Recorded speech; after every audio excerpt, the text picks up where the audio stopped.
In tonight's headlines, Prime Minister Skerrit receives Turkish ambassador. CARICOM chair and Secretary General pay courtesy visit to new St. Vincent and the Grenadines Prime Minister. EU weighs retaliation as deadline looms on US tariffs. Mexico sends 37 cartel figures to US amid growing Trump administration pressure. And Ben Mays creates history for England at Under-19 World Cup. I am Anna Benjamin, and this is EmoNews Nightly Package for January 21st, 2026. We'll be right back.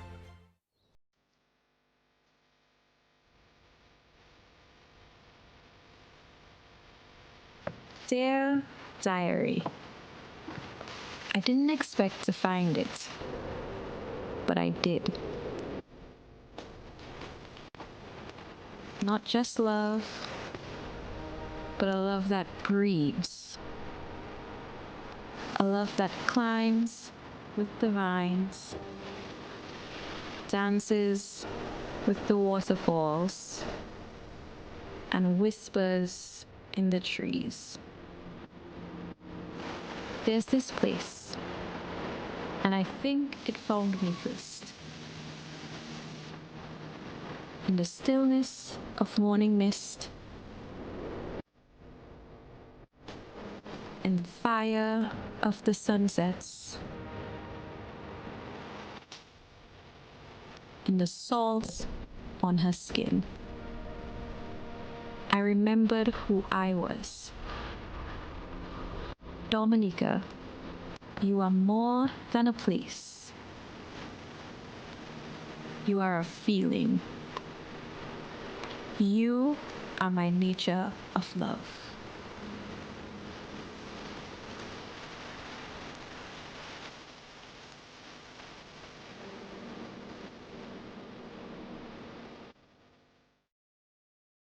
And in local news, Prime Minister Honorable Roosevelt Skerrit was pleased to receive Her Excellency Emery Omanchi, Ambassador Extraordinary and Plenipotentiary of the Republic of Turkey, during a courtesy call at the office of the Prime Minister. During the meeting, Prime Minister Skerrit welcomed the ambassador's commitment to strengthening diplomatic relations between Dominica and Turkey and to advancing practical cooperation aimed at delivering tangible benefits to the people of Dominica. The courtesy visit underscores ongoing efforts to deepen international partnerships and enhance bilateral cooperation. And in more local news, Shireen Mills, Miss Dominica 2026 contestant number 3, led a powerful and engaging discussion titled PCOS Unmasked, aimed at empowering women through awareness, truth, and lived experience. The roundtable discussion took place on Tuesday, January 20th, and featured panelists Rachel Shillingford, Dr. Shane McIntyre, and Sister Nat. Shireen Mills shared personal insights during the opening segment, setting the tone for an open and informative conversation on PCOS, polycystic ovarian syndrome.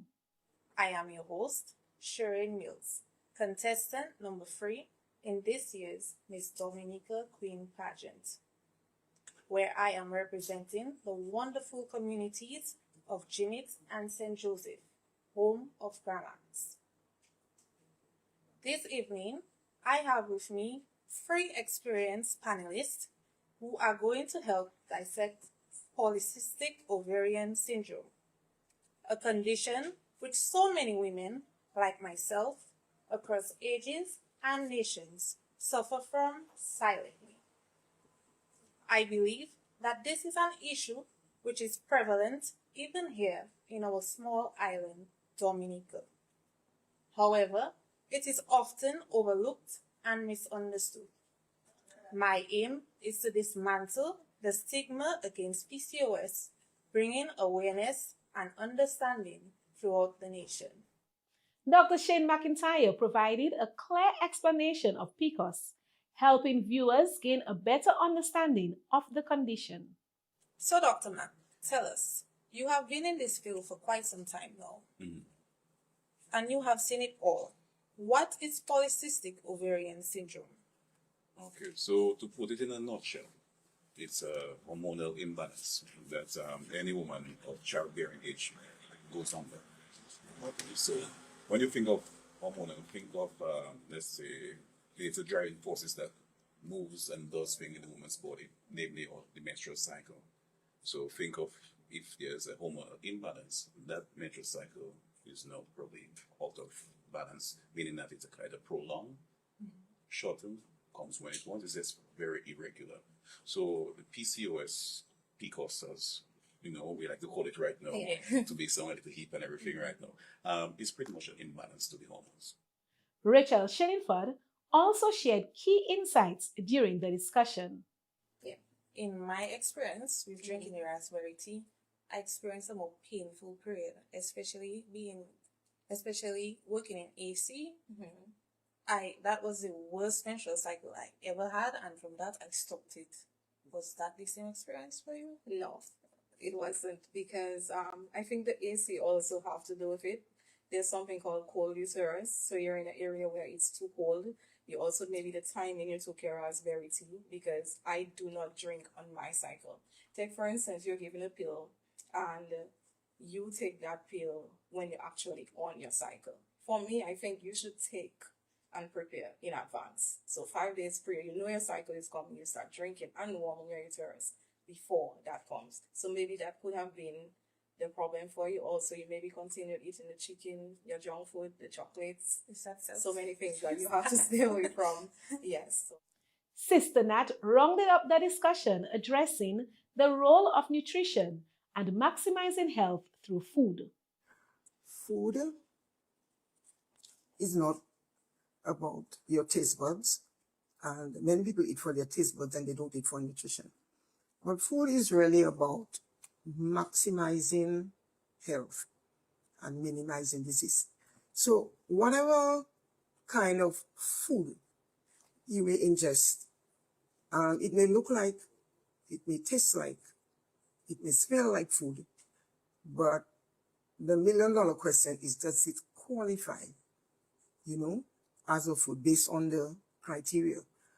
Does it increase your chances of attaining good health? Does it reduce the risk of disease? Right? So this is what real food does. But the food industry, I think they have deviated from that criteria, and it's more like business.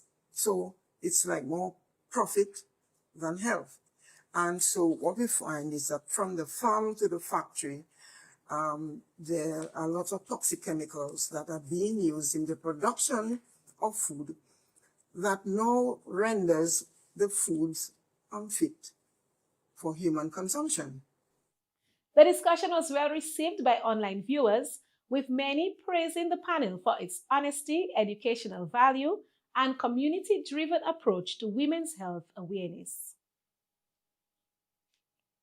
And in other local news, Dominica's Prime Minister, Honorable Roosevelt Skerrit, says he is very optimistic about the performance of Dominica's economy.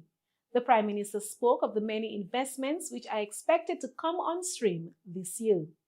I mean, we're optimistic. There's a projection there'll be a 3.4% growth in the economy. Yet another positive growth in the economy of Dominica. You will continue to see further investments in the country, major investments in the country projects-wise. As I said, the roads enhancement. You'll also have the cruise village. We'll also have the construction of the new ferry terminal. What is there will be demolished and a new building will be constructed that will be designed and fit for purpose, so that we can have better synergies at the ferry terminal for passengers and visitors coming to Dominica. We'll continue to invest in our young people, continue to invest in education. We'll continue to invest in housing. We'll continue to invest in small businesses. The Prime Minister stressed that about $5 million has been allocated for initiatives geared towards young people fulfilling the Dominican dream. You will see a major shift in terms of specific targeted policies for young people.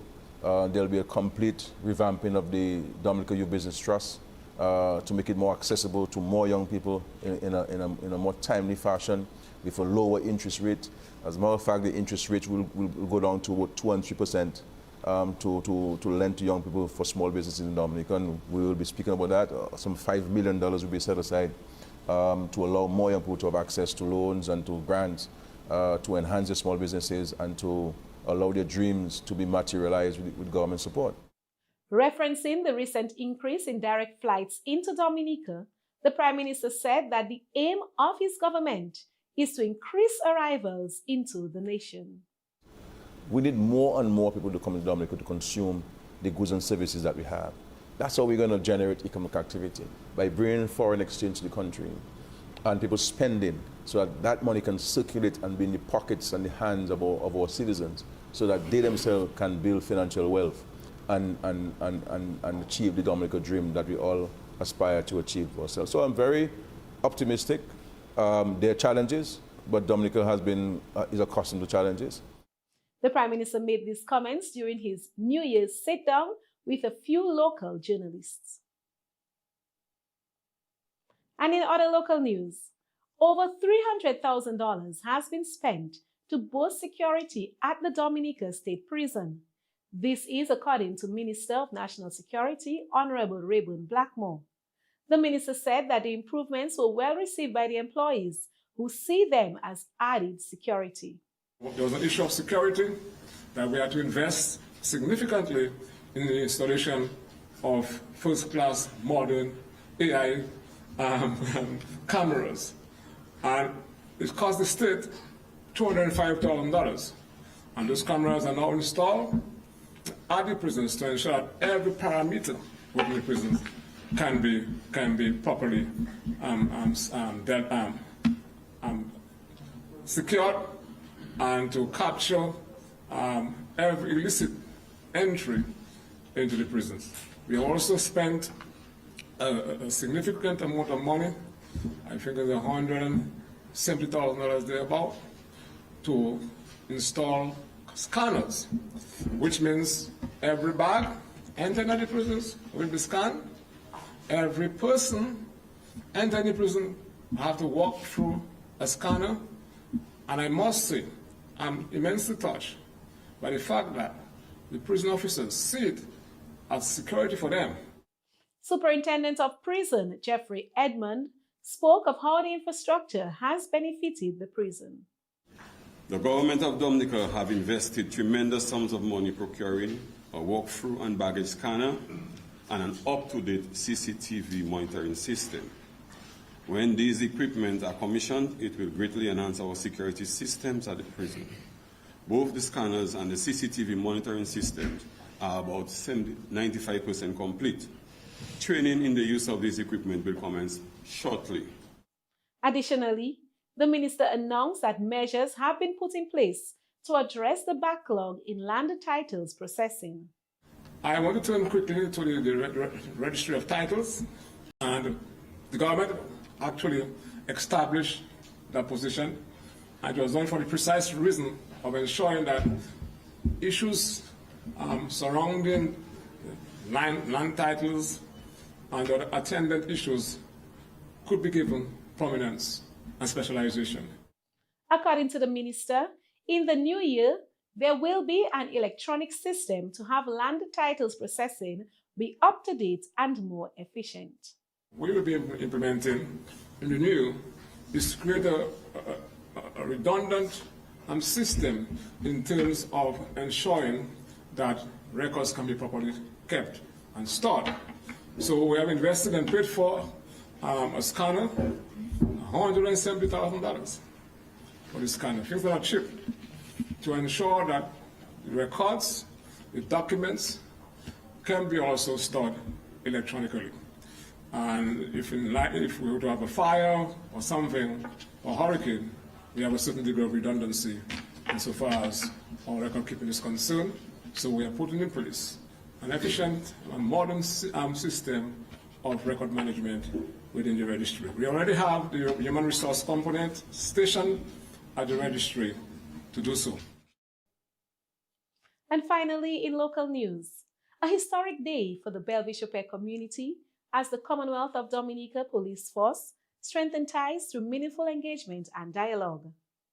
Led by Deputy Chief of Police Jeffrey James, officers conducted a foot patrol in the Belle-Bishopet area as part of ongoing community-oriented policing efforts. Residents shared their thoughts on neighborhood safety, while officers emphasized transparency, trust, and collaboration. The patrol included courtesy visits to retired law enforcement officers, Inspector Cyprian Defoe, Sergeant Edwin Francis, and Special Constable Philipson Daru, where nostalgic stories and light-hearted moments were shared.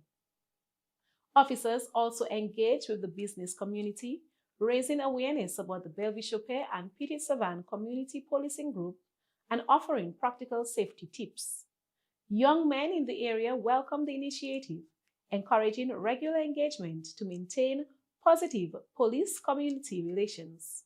The day concluded with a community gathering where officers and residents shared a traditional pot of food, symbolizing unity and togetherness. This initiative reflects the police force's commitment to building safer, more connected communities through partnership and dialogue. The Belle-Bishopet community described the day as historic, marking a new chapter in local policing and community collaboration. And that's all for local news. We'll be right back with regional news.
And first up in regional news, the Caribbean Democrats Union, CDU, in partnership with the Conservatives Westminster Foundation for Democracy, WFD, and the Leadership Institute, successfully hosted a 3-day training hub with Belize United Democratic Party, UDP, from January 16th to 18th in Belize City. The intensive program brought together UDP leadership, party executives, standard bearers, caretakers, and youth and women representatives, reflecting strong commitment to party renewal and readiness to govern. Training focused on strengthening the UDP's role as an effective opposition, improving accountability, strategic thinking, organizational capacity, and public communication, drawing on best practices from the UK Westminster model. A key session addressed the UDP's constitutional review process, highlighting efforts to modernize internal governance and enhance transparency and accountability. The initiative forms part of the CDU's wider regional effort to strengthen democratic culture across the Caribbean by supporting political parties as vital pillars of representative democracy. And in other regional news, the 13th Annual Model United Nations Assembly has officially launched at the UN House in Barbados, bringing together more than 40 secondary school students for 6 weeks of training in diplomacy, global affairs, negotiation, and policy making. Organized by the Rotary Clubs of Barbados, Barbados West, and Barbados South, this year's assembly focuses on world trade and features a World Trade Organization Model UN. Students will represent different countries and debate key global trade issues, including those affecting small island developing states, with guidance from international professionals and career diplomats. UN Resident Coordinator for Barbados and the Eastern Caribbean, Simon Springett, encouraged participants to view the program as a leadership platform, emphasizing that trade is about fairness, opportunity, and inclusion, and reflects real-world challenges faced by global leaders.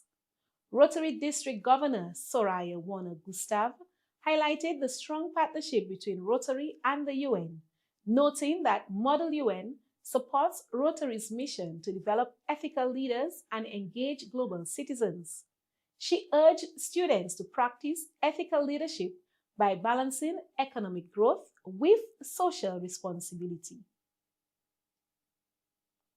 And finally, in regional news, CARICOM Chair and Prime Minister of St. Kitts and Nevis, Honorable Dr. Terence Drew, joined CARICOM Secretary General Dr. Carla Barnett in St. Vincent and the Grenadines for a courtesy visit on Prime Minister Dr. the Honorable Godwin Friday. Ministers, permanent secretaries, and senior government officials from both countries attended the meeting. Discussions focused on key challenges facing the region and the critical role of CARICOM in addressing them. The leaders also discussed preparations for the 50th regular meeting of CARICOM heads of government, scheduled for the 24th to the 27th of February in St. Kitts and Nevis, with Prime Minister Friday briefed on agenda items and priority issues. Separately, Secretary General Dr. Barnett met with Honorable Dwight Fitzgerald Bramble, Minister of Foreign Affairs, Foreign Trade, Foreign Investment, and Diaspora Affairs, along with senior ministry officials. And that's it for regional news. We'll be right back with international news. Carnivalist, girls and rum and vibes and rhythm on the road, on the road. Leave your stress at your home and don't bring it on the road, on the road. Girl, I don't care if you have a man, we don't need jams, or we party as one. I don't care if you have a man, what happens stays the party, what happens stays the party, what happens.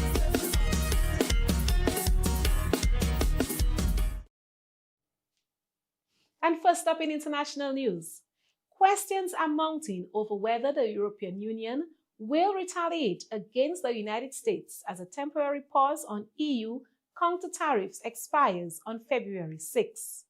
The EU had previously proposed €93 billion in levies on American goods in response to President Donald Trump's so-called Liberation Day tariffs, but put the measures on hold while trade talks continued. Unless extended or replaced by a new deal, EU tariffs are set to take effect on February 7th. French President Emmanuel Macron has urged the bloc to consider strong countermeasures, including the EU's anti-coercion tool, warning that the US use of tariffs as leverage is fundamentally unacceptable. From Washington, US officials have cautioned Europe against retaliation. Treasury Secretary Scott Bessent told leaders at the World Economic Forum in Davos to sit back and take a deep breath, while trade officials warned any EU response would be met in kind.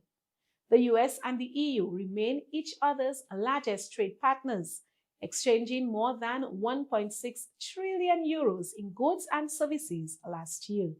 Most countries have chosen negotiation over retaliation, with only China and Canada initially imposing counter tariffs. Canada later rolled back most of its measures, citing economic concerns.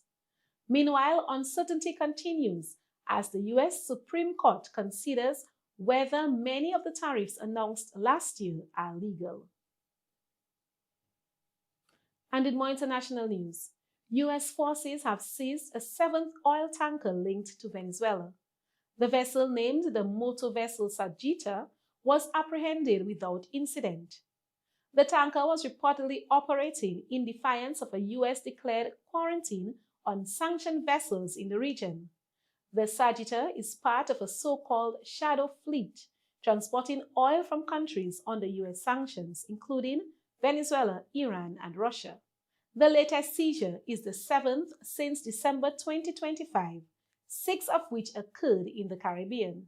Officials say these actions demonstrate Washington's resolve to ensure that Venezuelan oil is exported only through lawful channels. Earlier this month, U.S. forces also captured Venezuelan leader Nicolas Maduro and his wife, bringing them to New York to face drug trafficking charges, which they deny. The Trump administration is now seeking U.S. investment in Venezuela's oil reserves, with the first sanctioned sale valued at roughly $500 million already completed. And finally, in international news, Mexico has transferred 37 members of drug cartels to the United States, Mexican Security Minister confirmed on Tuesday. The minister described the individuals as high-impact criminals who posed a significant threat to national security. Under an agreement with the U.S. Justice Department, prosecutors will not seek the death penalty. The 37 cartel figures were flown aboard 7 aircraft to multiple U.S. cities, including Washington, Houston, New York, San Antonio, and San Diego. This transfer brings the total number of cartel members sent to the U.S. in the past year to 92, part of efforts to counter growing pressure from the Trump administration to curb cross-border drug trafficking. And that's all for international news. We'll be right back with sports.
And in local sports news, the Sports Division Primary School's Table Tennis District Festival was held at the W.S. Stevens Primary School in Marigot, with 3 schools competing.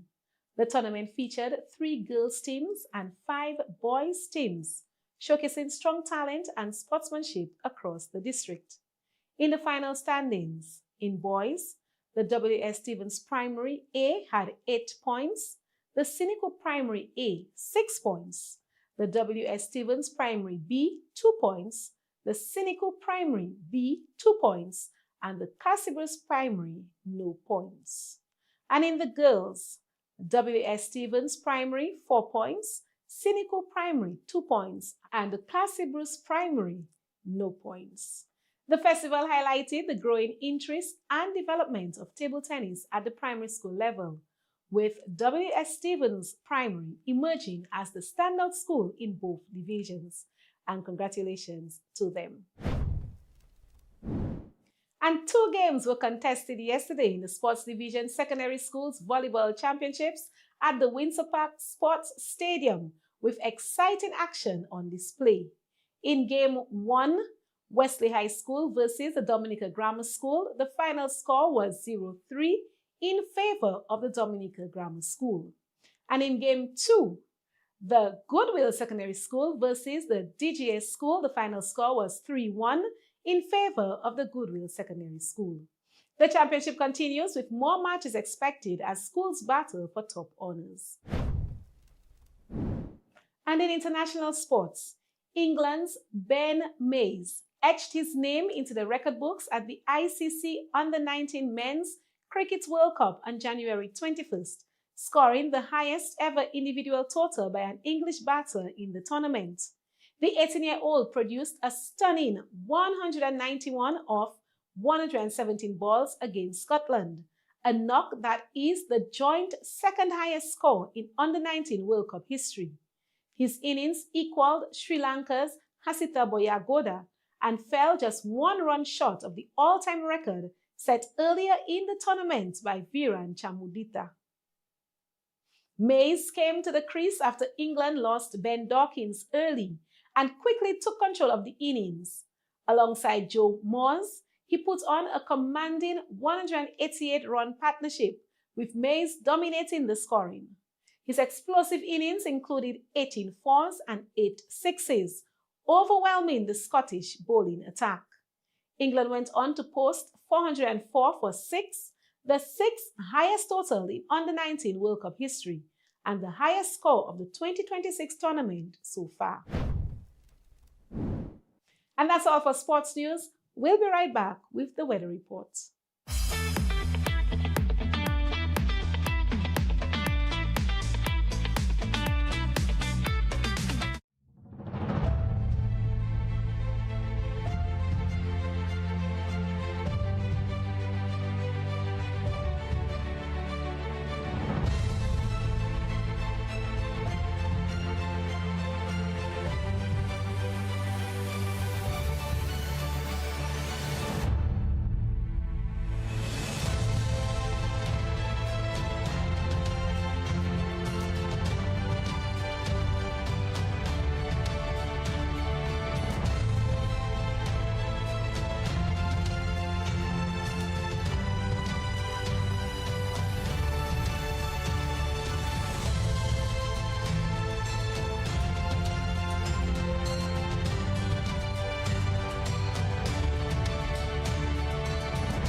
And thank you for viewing.